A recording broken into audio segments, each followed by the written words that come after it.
They say karma has perfect timing. I never believed it until the day my ex-husband walked into my boardroom, fumbling with his presentation notes, desperately needing a contract that could save his sinking business. The same man who once told me I was just a housewife. The same man who said I lacked ambition. The same man who left me for a woman he called driven and successful. He didn't recognize my name on the meeting invitation. But when he walked through those doors and saw me sitting at the head of that table, let's just say karma doesn't just arrive. She makes an entrance. This is my story, and it starts 20 years ago when I was young, naive, and completely in love with a boy named Tony. My name is Sonia, and I came from wealth. Not just comfortable wealthy.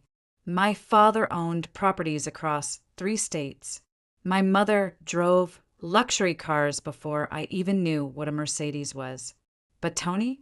Tony came from a village where electricity was a luxury. He got to university through relatives pooling money together, each contributing what little they could spare. 20 naira here, 50 naira there. That's how Tony made it to college. And that's where we met. I still remember the first time I saw him in the library.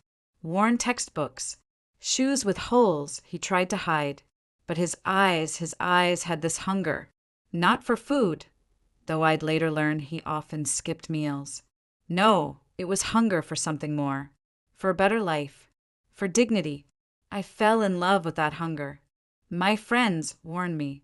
Sonia, your parents will never approve. They were right. But I was 20 years old and believed love conquered everything. What a foolish, beautiful belief that was. I shared everything with Tony. My allowance became our allowance. While other girls bought new clothes and shoes, I was buying Tony's textbooks, paying for his meals, making sure he had bus fare to get to class. My roommates thought I was crazy. Maybe I was. But when Tony looked at me with those grateful eyes and promised, Sonia, I'm going to make you proud. I'm going to give you the world, I believed him. God help me, I believed every word. We graduated. Tony became an orthopedic doctor. I wanted to work too, to build something of my own. But Tony said, let me establish myself first. You've done enough, my love. Now it's my turn to take care of you. So we got married. And that's when reality hit like a thunderstorm. My parents didn't attend our wedding. My father said, you've made your choice, Sonia. Now live with it. And live with it, I did. Tony's doctor's salary barely covered rent. We lived in a 1-bedroom apartment in a neighborhood where gunshots were our alarm clock. I got pregnant, then pregnant again, then a 3rd time. 3 children in 5 years. Do you know what it's like to be hungry while pregnant? To choose between buying baby formula or paying electricity? I do. I lived it. I did everything. I sold food by the roadside. I washed clothes for neighbors. I braided hair in our tiny sitting room while my children crawled around my feet. Meanwhile, Tony worked at the hospital, coming home exhausted and defeated. The worst part, my mother knew. She'd send food. She'd pay our children's school fees.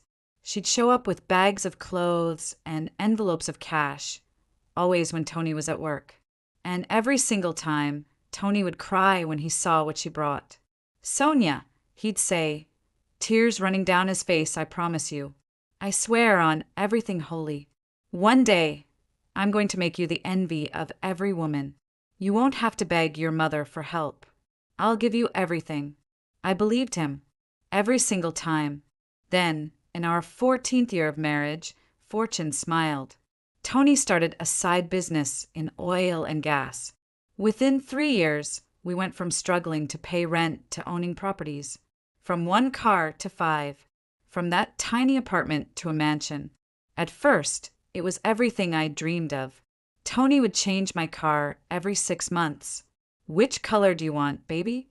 He'd ask, grinning like a schoolboy. He bought properties and put them in our joint names.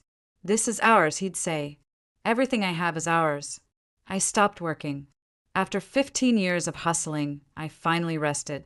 I became what I'd never imagined I could be, a full-time mother, a housewife. For 5 years, Life was golden. Then the gold started to tarnish. It started small.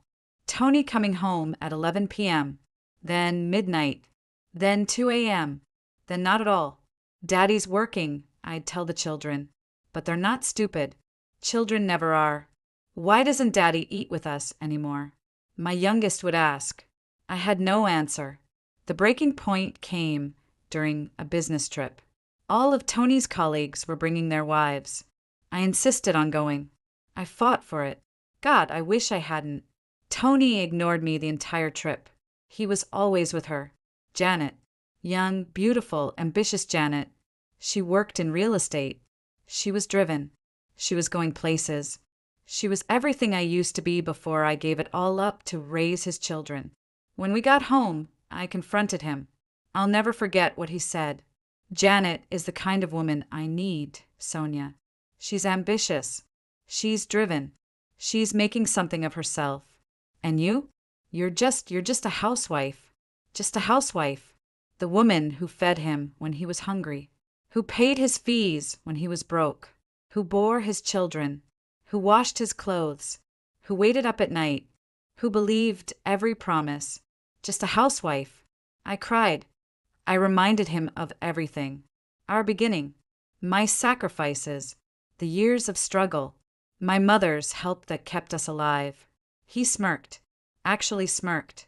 That was then, Sonia. This is now. Move on. He bought a house in another part of town and asked me and the children to relocate. I refused. I fought. Until one afternoon, passing by my 15-year-old daughter's room, she had called out to me with a quiet and hollow voice, "Mummy, why does Daddy suddenly disregard you? Is it because you're not as rich as he is now?" My daughter, my baby girl, asking why her father didn't respect her mother. That's when I knew. My children were watching, learning, absorbing, and I was teaching them that a woman's value disappears when she's no longer useful. That night, something shifted inside me. Not anger, not bitterness, something quieter, deadlier, a resolution. I remembered who I was before Tony, before marriage, before sacrifice. I remembered the girl who took care of a broke boy because she had strength to spare. That girl was still in here, and she was done being small. I took the children and moved to the house Tony bought. It happened to be in my hometown, the town where I grew up, wealthy, confident, and free. First thing I did, I called old friends. "I'm back," I said simply. Within weeks, my old life started returning. Not the money, the network, the connections, the women who remembered who I was before I became Tony's wife. One friend owned a footwear import business. "Sonia, I'll give you shoes on credit. Sell them and pay me back."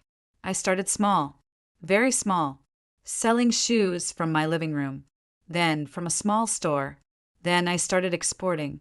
Tony filed for divorce. Irreconcilable differences, the paper said. He let me keep the 5-bedroom duplex. How generous. I signed without fighting. Let him have the properties, the cars, everything we'd built together. I didn't need them anymore, because I was building something else, something that was mine. My business grew, not overnight, not magically, but steadily, month by month, deal by deal. I was exporting shoes to 3 countries, then 5, then 10. Within 3 years, my company hit 9 figures. Meanwhile, Tony's oil and gas company collapsed. Government issues. The company fled the country. Tony started a new business, but it wasn't the same. He wasn't poor, but he wasn't rich either. And Janet? She filed for divorce the moment the money problem started. Funny how that works. Then I met Silva, a widower, a billionaire, a man who'd given up on love until he met me at a business dinner. "There's something about you," he said. "You radiate peace. That's all I want. Peace." We fell in love slowly, carefully. He helped me expand my business. We became partners both in life and business.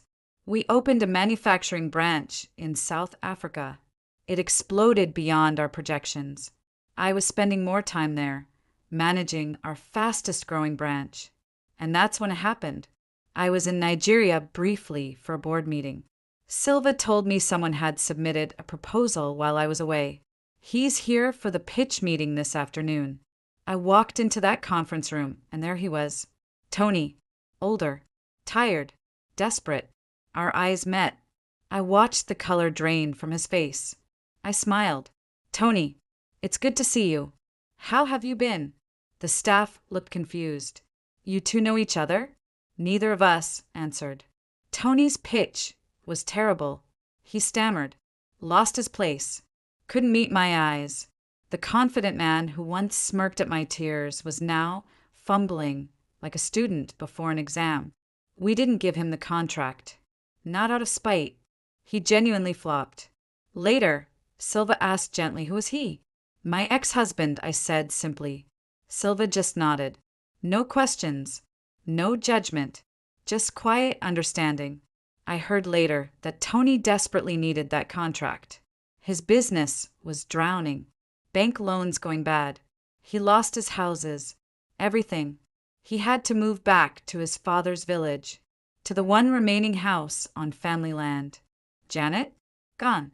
Apparently, she couldn't carry the load I carried for over a decade. Today, my business with Silva spans 7 countries.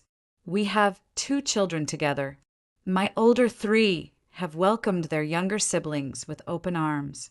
My daughters? They're watching different lessons now. They see a mother who rose, who rebuilt, who didn't need revenge because karma is its own architect. Sometimes Tony crosses my mind, not with anger, not with bitterness, just quiet acknowledgement. He wanted an ambitious woman. He left the one he had, not realizing she'd simply been dormant, not dead. You know what the strangest part is? I'm grateful. If he hadn't left, I'd never have discovered what I was capable of alone. I'd never have met Silva. I'd never have built an empire that was truly mine. Sometimes a closed door isn't rejection. It's redirection to a room with better furniture, with better company, with better love. I'm Sonia. I was once called just a housewife. Today, I'm a CEO, a partner, a mother, and a woman who learned that the best revenge isn't revenge at all. It's becoming so successful that your past can't afford your future. And that's the sweetest karma of all.